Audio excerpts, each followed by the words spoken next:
I can still hear the scream that the scream I had when how I screamed. Yeah.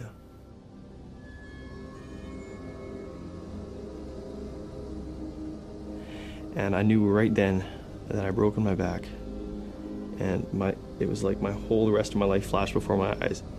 You know, there was a couple of times when you're just like, why didn't it just kill me?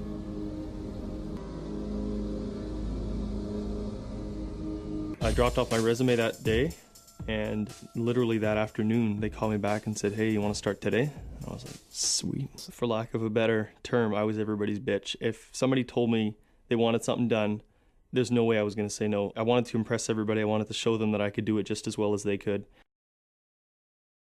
My boss calls me up and asks me to come down to work for a few hours because somebody else had canceled, and I wasn't actually scheduled to work that day. You know, they seemed unsafe, but I felt like that was an inherent part of the risk of any job. I had seen so many guys do this, and apparently this is, you know, forbidden. You don't ever go near this.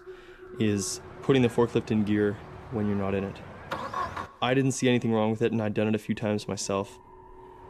So what I do is I stand beside the forklift, and the gear shift lever is on the steering column, and I just tap the gear shift lever back into reverse. And it starts, I start moving backwards, and it starts moving backwards. And the only thing I didn't notice was if I'd looked at the wheels, I would have seen that they were turned. At first I ran around to the other side because I was kind of confused. I was like, okay, how do I get back in this thing when it's moving? So it starts moving backwards, and I panicked. I ran basically all the way around the forklift as it's moving. I'm panicking. A lot of stuff's going through my head. I also didn't notice was there was a small puddle of hydraulic fluid about that big on the ground. I'm in the path of the forklift. I just had enough time to roll onto my back before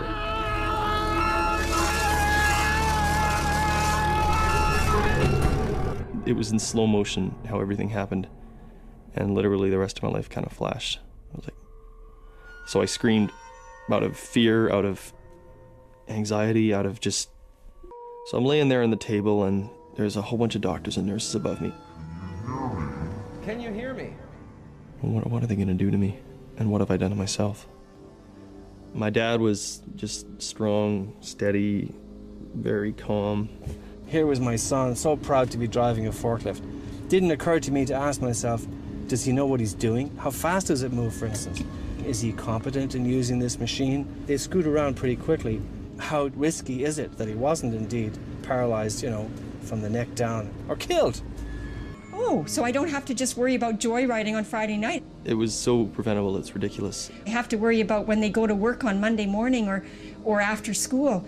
If they had given me the proper training. The workplace can be a really dangerous place. Make sure you know what kind of training you need. I want parents to know that. Know your rights, know what is required of you and what is required of your employer.